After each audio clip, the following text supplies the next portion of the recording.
오늘은 히브리서 4장 1절로 11절 말씀 제목은 하나님의 안식이다 라는 말씀 가지고 함께 은혜를 나누시겠습니다. 어떤 사람이 넓고 넓은 태평양 한가운데에서 난파를 당해서 황량한 무인도에서 혼자 살게 되었습니다. 몇 년이 지난 어느 날 멀리 지나가는 배를 보게 되었고 자신을 발견할 수 있도록 미친 듯이 손을 흔들며 구조를 요청을 했습니다. 결국 그를 발견한 배가 섬을 향해서 점점 다가왔습니다. 배에서 내린 선장은 여기저기를 둘러보다가 질문을 했습니다. 저기 오두막이 왜 두 채가 됩니까? 저쪽에 있는 거는 제 집입니다. 그럼 그 옆에 있는 건 뭐예요? 그건 제가 다니는 교회입니다. 그러더라는 거예요. 유대인이었던 아인슈타인의 고백이죠. 이건 다른 거지만은 아인슈타인의 고백인데, 아인슈타인이요. 나는 젊었을 때 교회를 경멸하고 무시했었다. 그러나 내 조국이 어려워졌을 때 교회는 우리 유대민족의 유일한 희망이었고 소망이며 안식처였다. 내 나이 먹어 석양역에 교회 외에 내 영혼의 위로를 경험할 수 있는 어떤 것도 찾지 못했다. 나는 이제 그리스도와 교회로 돌아간다. 하나님이 창조한 아담과 하와는 에덴 동산에서 참 안식을 누리며 살 수 있죠. 에덴 동산에서 참 안식을 누리면서 살았습니다. 그러나 사탄의 미혹을 받아서 선악과를 따먹은 죄를 범함으로 에덴의 행복을 잃어버렸습니다. 안식을 잃고 생명을 잃고 낙원에서 추방당한 것이 이제 우리 성경 이야기죠. 실낙원을 당했죠. 그 모든 사람은 에덴을 회복하려고 안식을 누리려고 수없이 노력을 해왔죠. 소위 유토피아를 찾는다. 그러나 참 안식을 누리고 사는 사람은 이 땅에 아무도 없습니다. 어거스틴은 인간은 하나님이 창조하셨기 때문에 하나님 안에서만이 참 안식을 누릴 수 있다라고 말씀했습니다. 히브리서 기자는 안식에 대해 자주 강조하고 있죠. 안식이라는 말은 8번이나 사용을 하고 있는데 안식이라는 말 앞에 수식어가 붙어 있습니다. 1절에는 그의 안식, 3절에는 저 안식, 5절에는 내 안식, 10절에는 그의 안식, 11절에는 그러므로 우리가 저 안식에 들어가기를 힘쓸지니 했습니다. 이는 모두 하나님의 안식을 의미합니다. 하나님 6일 동안 천지를 창조하셨죠. 그래서 저녁이 되면 아침이 되니라는 말씀이 6번이 나오고 제7일째 되는 날에 하나님이 안식을 하셨습니다. 근데 이상하게도 7일째 안식하는 날에는 저녁이 되면 아침이 되니라는 말이 없습니다. 7일째 되는 날은 하나님의 안식에서 아침 저녁이 없어요. 계속 안식으로 이어지는 시간이죠. 그러니까 인간의 시간은 아침으로 시작해서 저녁으로 끝이 나지만은 하나님의 시간의 끝은 영원한 아침 또 영원한 안식으로 이어진다는 거예요. 완전한 안식이었죠. 히브리서 기자는 이 안식을 하나님의 안식이라고 말씀하고 있습니다. 안식이라는 문자 그대로 수고하고 무거운 짐을 다 벗어버리고 편히 쉬는 것을 안식이라고 말합니다. 인간의 안식이란 할 일을 제껴놓고 잠시 시간을 내어 휴식하는 것을 안식이라고 말합니다만 하나님의 안식과는 그와 같지 않습니다. 하나님의 안식은 처음부터 끝까지 일을 다 완성해 놓으시고 다시 할 일 없게 되었을 때 이루어진 진실한 안식이죠. 그러므로 히브리서 기자는 우리에게 완전한 안식 천국에 들어가기를 힘쓰라 그렇게 성경은 말씀해 주고 있습니다. 첫 번째 하나님의 안식과 사람의 안식이 있죠. 11절을 가볼까요? 그러므로 우리가 저 안식에 들어가기를 힘쓸지니. 일단 하나님 안식에 들어가면은 마음의 염려와 근심, 불안, 절망이 사라지고 완전한 평화를 가지게 됩니다. 창세기를 통해서 안식을 살펴보면은 땅이 공허하고 혼돈하며 흑암의 기품이 있을 때 하나님의 신이 수면에 운해가 쓰고 하나님께 첫째 날에 빛이 있으라 해서 빛을 지으셨죠. 그래서 빛을 지으셨고 둘째 날에는 궁창을 만드셨고 셋째 날에는 바다와 땅 식물들을 만드시고 넷째 날에는 해, 달, 별을 지으시고 다섯째 날에는 새와 물고기를 지으시고 여섯째 날에는 땅의 동물과 하나님 형상대로 사람을 지으셨죠.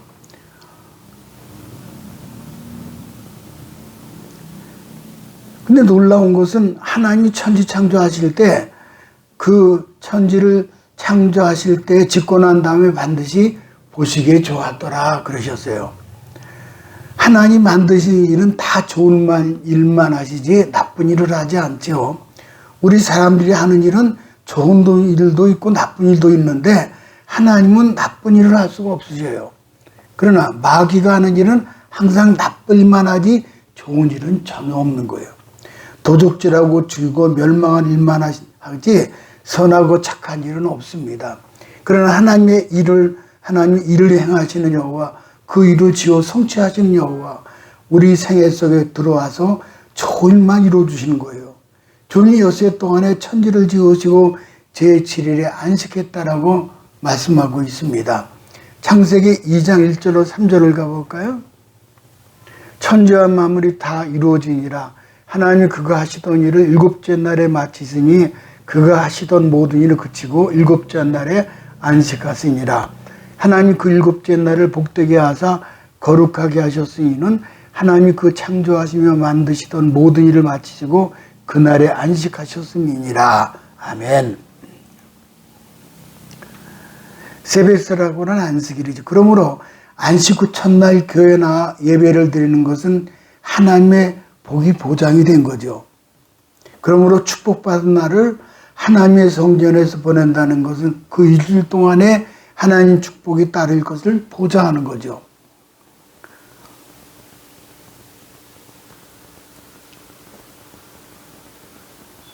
그러므로 축복받은 날은 하나님의 성전에서 보낸다는 것은 그 일주일 동안 하나님 축복이 따를 것이 약속된 거예요. 그러므로 입을 넓게 열고 축복을 받아들이시기 바랍니다. 프랑스에서 무실로 혁명 당시에 주일 예배를 맡기 위해서 일주일을 10일 단위로 바꾸었습니다. 10일이 지나면 하루씩 그렇게 된 거죠. 그러자 모든 산업의 생산량이 40%나 감소했고 안식일을 없애버리면 일이 더 잘 될 줄 알았는데 안식일은 없애버리니까 사람들이 휴식이 안 되어서 일이 40%나 효과가 없었다는 거예요. 러시아 혁명 때에도 일주일을 8일로 하자 생산량이 30%나 감소했습니다. 그래서 6일로 줄어보았지만 역시 생산량이 30%로 감소돼 결국 다시 7일로 환원했다는 거예요. 하나님이 정하신 창조 질서에 대해서 사람이 바꾸어봤자 소용이 없어요. 하나님이 정하신 것을 그대로 순종하는 거죠. 일주일에 7인 것은 하나님께서 엿새 동안에 천지 만물을 창조하시고 일곱째 날에 쉬셨다는 창세기의 안식일의 뿌리를 두고 있습니다.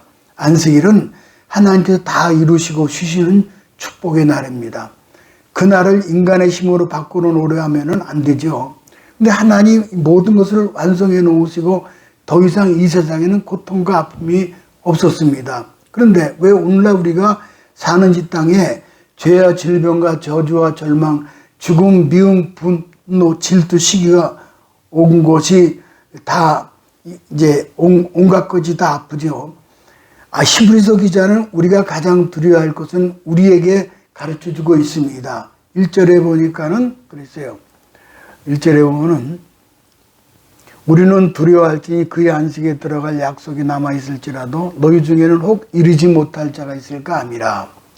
그러니까는 하나님이 엿새 동안 열심히 일하고 일곱째 날 쉬면서 안식하라는 그 창조 질서를 거스르면 안 된다는 것이고, 또 하나는 뭐냐면은 너희 중에 그 남아있는 안식에 들어가지 못할까 두려워하라는 거예요. 하나님 안식에 미치지 못할까 두려워하라고 권하고 있죠. 우리가 염려할 것은 하나님의 안식에 미치지 못할까는 문제죠. 신앙생활의 첫 번째 목표는 뭡니까? 하나님의 안식에 들어가는 거예요. 골고다 언덕에 예수님과 함께 십자가에 죽은 강도 두 강도를 보면은 한 강도는 하나님의 안식에 들어가기를 사모하지 않았지만은 그러나 한 강도는 아주 사모했어요. 비록 일생 동안 강도짓을 하며 살았지만은 하나님의 안식에 들어가기를 사모했죠.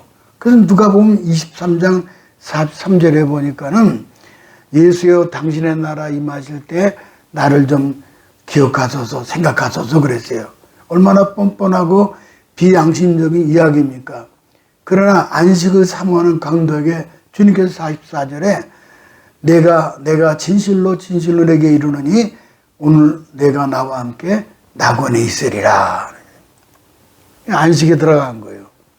오른편 강도는 두려움이란 하나님의 성결과 죄에 대한 그의 엄중한 형벌을 고려하며 불신앙과 불순종의 악을 피하기 위해 극도로 주의하는 것을 가리킵니다. 이것은 불신앙적 공포뿐만 아니라 무관심에서 깨어나게 하는 영적 경각심입니다. 우리가 이렇게 영적 경각심을 가져야 할 이유는 안식의 약속을 받고도 안식에 들어가지 못할 가능성이 비일비재하기 때문이에요. 아차 싶은 거죠. 하나님의 주권을 믿고 말씀을 믿는 사람들 중에 신앙이 미지근한 사람들이 많습니다. 자신이 받은 구원의 가치를 모르고 신앙생활하고 있는 거예요. 하나님 안식, 천국에 대한 무관심한 사람들이 많아요. 이제 우리 인생의 최후 목표는 천국의 안식이라는 사실을 꼭 기억하시기 바랍니다. 그리고 두렵고 떨림으로 안식에 들어가기를 힘써야 할 것입니다. 두 번째는 땅에서 하나님의 안식 속에 살아야 되죠. 3절에 보니까 그랬어요. 이미 믿는 우리들은 저 안식에 들어가는 도다. 여기 들어가는 도다라고 하는 말은 현재 벌써 들어가고 계속해서 들어간다는 말이에요. 어떻게 이 땅에서 하나님의 안식 속에 살 수 있습니까? 그것은 안식이라는 말을, 세베스라는 말을 이해하면 알 수 있는데, 안식이라는 말은 헬라어로는 카타파오시수스라는 말을 쓰는데 평화의 절정으로 쉼과 휴식을 의미합니다. 쉼과 휴식이죠. 마음의 평화를 유지하는 사람은 이 땅에서 하나님의 안식을 맛보며 사는 사람이죠. 무슨 일을 어디서 어떻게 당한다 하더라도 항상 마음의 평화가 있는 사람은 저 세상에서 맛볼 하나님의 안식에 미리 들어가서 하는 사람이죠. 우리가 먹는 해산물의 조기의 다른 이름이 굴비듯이, 동태의 다른 이름이 명태듯이 안식의 다른 이름은 뭡니까? 평안이에요. 평안. 그래서 찬송가 보면 408장 보면은 그러지. 평안. 나 어느 곳에 있더니 늘 마음이 편하다. 주 예수 주신 평안은 늘 충만하도다. 나의 마음속에 늘 평안해. 나의 마음속에 늘 평안해. 악한 죄 파도가 많으나 늘 평안해. 평안이에요. 안식은 평안이죠. 그렇다면 어떻게 마음의 평안을 유지하며 이 땅에서 하나님의 안식을 맛보며 살 수 있습니까? 3절에도 보면 그랬잖아요. 이미 믿는 우리들은 저 안식에 들어가는도다. 뭐예요? 믿음이에요. 믿음. 믿는 우리는 저 안식에 들어간다. 히브리서 기자는 11장에서 그랬어요. 히브리서 11장에서 보면은 이제 믿음으로 살았던 선지들에 대해 소개하면서 이 사람들은 다 믿음을 따라 땅에서는 외국인과 나그네로 살면서 더 나은 본향을 사모하며 살았다고 했습니다. 곧 믿음을 가지고 모두 하나님께 맡기고 살아온 사람들은 이미 안식 속에 있는 이들이라고 했습니다. 이 땅에서 하나님 안식 속에 살기 원한다면은 빌립보서 4장 6절 7절에 보면은 아무것도 염려하지 말고 오직 모든 일에 기도와 간구로 너희 구할 것을 감사함으로 하나님께 아뢰라. 조건절입니다. 그리하면 모든 지각이 뛰어난 하나님의 평강이 그리스도 예수 안에서 너희 마음과 생각을 지키시리라. 사람들은 근심하며 안식을 누리지 못하는 경우가 허다한 이유는 주님께 그건 맡기지 못했기 때문에 그런 거예요. 미국의 갈보리 교회를 심호하는 척 스미스 목사님 계십니다. 이분이 갈보리 교회를 개척할 때 아이디어와 노력으로 교회를 잘 이끌어서 700명 출석교회로 성장했다고 그래요. 그 당시 그 정도도 쉽지 않은 그런 상황이었죠. 갈보리 체프를 개척하신 척 스미스 목사인데, 왠지 그 후에는 아무리 노력해도 교회는 더 이상 성장하지 않았습니다. 가진 노력을 하였지만은 여전히 교회는 답보 상태에 머물렀어요. 그는 하나님 난 모르겠습니다. 더 이상 쓸 방법도 없습니다. 내일부터 낚시나 가겠습니다. 하고는 정말 낚시를 갔다는 거예요. 그렇게 하니 차라리 마음이 편안하다라는 거예요. 놀라운 건 그때부터 교회가 성장해서 지금은 성도가 1만 명 이상이 모이는 교회가 되었다는 거예요. 어떤 목사님 그 교회를 방문해서 교회 성장의 비결이 뭡니까? 목사님께 물었어요. 그랬더니 한마디로 말씀하시기를 낚시를 다녀 그랬다는 거예요. 이것은 정말 낚싯대를 들고 고기 잡으러 나가는 의미가 아닙니다. 하나님께 맡기라는 거예요. 다 맡기라는 거예요. 그는 모든 것을 하나님께 맡겼습니다. 다 하나님께 맡기시기 바랍니다. 가정의 문제, 또 개인의 문제, 직장의 문제, 이거 다 맡겨오는 거예요. 하나님 안식의 마음을 사로잡은 거. 하나님 안식이 마음을 사로잡은 거예요. 다 맡기고 난 거죠. 중국 그리스도인은 대륙적 기질이 있어서 모두를 크게 생각하며 평안함과 안식을 누린다고 그래요. 그래서 그들 속담 가운데 오늘 못 죽으면 내일 죽지 하면서 평안을 누린다는 거예요. 모두를 하나님께 맡기시기 바랍니다. 이 땅에서 하나님의 안식을 맛보며 살게 될 거예요. 그래서 믿음 좋은 영생을 맛보며 영원한 생명을 이 땅에 미리 맛보고 산다는 거예요. 영생은 맛보며 산다는 거죠. 주님께서 이제 우리를 안식으로 초대하죠. 마태복음 11장 28절 가볼까요? 수고하고 무거운 짐진 자들아 다 내게로 오라. 내가 너희를 쉬게 하리라. 나는 마음이 온유하고 겸손하니 나의 멍에를 메고 내게 배우라. 그리하면 너희 마음이 쉼을 얻으니 이는 내 멍에는 쉽고 내 짐은 가벼웁니다. 유대 나라에서는 짐을 지거나 밭을 갈거나 할 때 어미소 혹은 어미 나귀가 무거운 멍에를 목에 걸머쥐고 땀을 뻘뻘 흘리면서 짐을 지고 이제 끌고 갑니다. 그때 새끼 강아지는 그냥 엄마 곁에서 서서 함께 따라가기만 하죠. 그러니까 엄마의 멍에 밑에 새끼는 그냥 목만 대는 것이지 짐은 엄마 목에 걸린 거예요. 그래 이제 따라가는 거죠. 이제 새끼는 공짜로 가면서 엄마를 보고 하나도 안 무거운데 왜 땀을 뻘뻘 흘리고 목에 힘줄을 세우고 애를 쓰나 하나도 안 무거운데 하면서 어미소가 뭐라고 합니까? 야 이놈아 짐은 내 목에 걸렸던 너는 공짜로 가면서 무슨 잔소리냐? 바로 그 말이에요. 주님의 멍에는 우리에게 쉬울 수밖에 없습니다. 주님의 멍에는 가벼울 수밖에 없어요. 왜냐하면 예수님이 다 짊어졌기 때문이에요. 여러분은 지금 혼자 앉아있지만 영적으로 예수의 십자가 멍에 밑에 들어가 있고 그래서 평안한 거예요. 우리의 죄와 허물은 예수님이 다 짊어지셨어요. 각종 질병도 마찬가지죠. 다 짊어지셨어요. 실패와 저주, 죽음 예수님이 다 담당하셨어요. 이제 믿고 순종하고 십자가 밑에 우리 짐을 다 풀어놓고 따라가기만 하면은 주님이 다 책임져 주시는 것입니다. 조건은 절대 믿음, 절대 순종이죠. 주님의 십자가 밖으로 나가면은 내 허물 내가 걸머지고 내 질병 내가 치료해야 되고 내 죽음도 내가 책임져야 합니다. 그러나 주님의 멍에를 지고 가면은 유쾌하게 되는 날이 오는 거예요. 알렉산더 왕 시절에 전리품을 얻은 황금을 마차로 싣고 돌아오는 그런 중이었습니다. 이런 그림이었죠. 마차를 나귀가 끌고 있었고 마부 한 명이 나귀를 몰고 있었는데 먼 거리라 나귀가 지쳐 있었습니다. 마부는 마차에서 금덩이를 몇 개 꺼내더니 자기가 걸머쥐고 나귀를 몰고 가는 거예요. 이 모습을 본 알렉산더 대왕이 이상하게 해서 물었습니다. 왜 금덩이를 짊어지고 가느냐? 그랬더니 마부가 하는 말이 나귀가 너무 힘들어하면 하기에 짐을 좀 덜어주고 있습니다. 감동을 받은 알렉산더 대왕이 이렇게 얘기한 거예요. 짊어진 것은 다 내 것이다.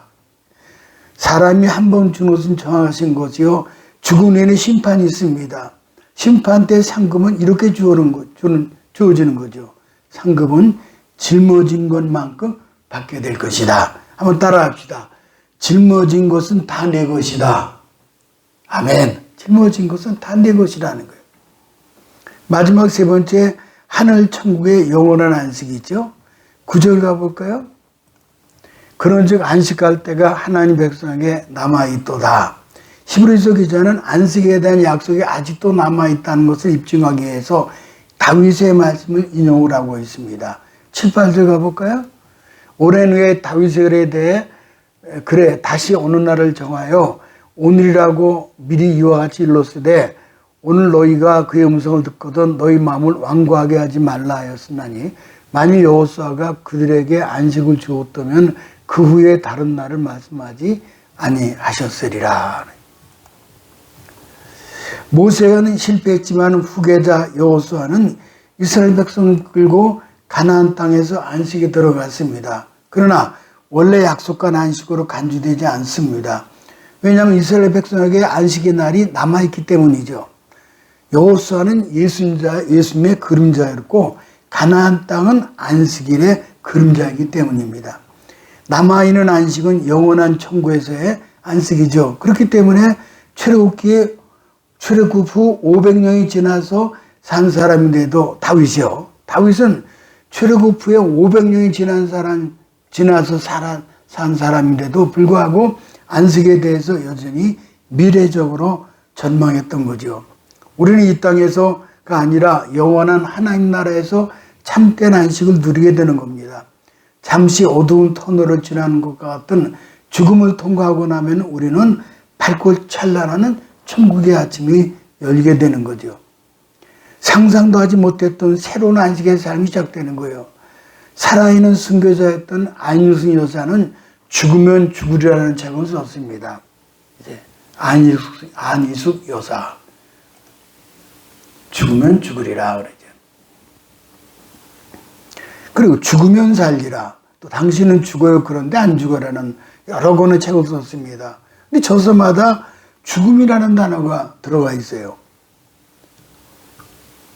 누가 이상해서 묻기를 왜 하필이면 저서마다 죽음이라는 단어를 꼭 넣습니까? 그러자 이렇게 대답하는 거예요. 죽음이라는 단어는 내게 정답고 환희를 안겨줍니다. 반드시 기억고 오고 있는 진짜 죽음. 내 앞에 그것이 있다는 것이 나를 옳게 살게 하는 원동력이 되기도 합니다. 보통 신앙이 아니에요. 이게. 대단한 신앙이죠. 그 죽음 때문에 내가 옳게 산다는 거예요. 옳게 살게 하는 원동력이다. 참 대단한. 이 공고한 인생의 죽음 뒤의 실상을 생각하지 않으면 어디서 힘을 얻으며 어디서 이 땅의 고통을 이깁니까? 천국에 대한 확실한 소망이 있으므로 가능한 신앙 고백입니다. 예수 안에서 하루의 안식, 일주일의 안식을 잘 지키다가 장차 하나님 나라의 영원한 안식, 완전한 안식, 영생을 누릴 수 있는 성도가 되시기를 축복합니다. 찰스 웨슬레는 감리교 창시자 요한 웨슬레의 동생입니다. 이분이죠. 근데 미국에서 대서양을 건너 영국으로 오는데 큰 풍랑을 만났습니다. 진눈개비가 내리고 배가 기우뚱거렸죠. 갑판에서 기도하고 있는데 갑자기 지치고 피곤해진 바다새 한 마리가 날아 들어오더니 그의 옷을 헤치고 품 안으로 날아드는 거예요. 그 새는 비바람과 진눈개비를 맞아 떨고 있었죠. 옷을 들춰보니까 온몸에 가슴에 대고 편안하게 있는 거예요. 그래서 내가 내 속에 들어왔으니 평안하겠지. 근데 그 마음속에 성령께서 이 새도 풍랑을 만났을 때 내 가슴에 들어와서 쉬는데 인생의 풍랑을 만났을 때 너는 어디에 피할 수 있느냐? 나는 하늘과 땅의 모든 권세를 가지고 있으므로 내 품에 들어왔으면은 어떤 풍랑도 너를 사지 못할 것을 넌 알지 못하느냐? 그런 음성을 들은 거예요. 시편 91편 3, 4절도 그랬잖아요. 그는 나의 피난처요 나의 요새요 내가 의뢰하는 하나님이라 하리니 이는 그가 너를 새 사냥꾼의 올무에서와 심한 연병에서 건지실 것입니다. 그렇습니다. 주님의 품에 안기면은 밤의 놀램과 낮에 흐르는 살과 흑암 중에 행하는 연병과 백주에 항백케 하는 파멸을 두려워하지 아니할 것은 주께서 그 기치로 덮어주심으로 우리가 날개 밑에 피할 수 있게 되었다는 뜻입니다. 그 자리에서 그 차수에스레는 찬송가 388장을 지읍니다. 이게 뭘까요? 찬송가 388장에 비바람이 칠 때와 물결로 비일 때에 사랑하는 우리 주 나를 품어주소서, 풍파 지나가도록 나를 숨겨주시고 안식 얻는 곳으로 주여 인도하소서. 풍랑을 피하기 위해 예수님 품이 예비되어 있습니다. 부귀영화가 피난처가 되지 못합니다. 몇 년 전 임내송 찬송가 43장이 생각이 납니다.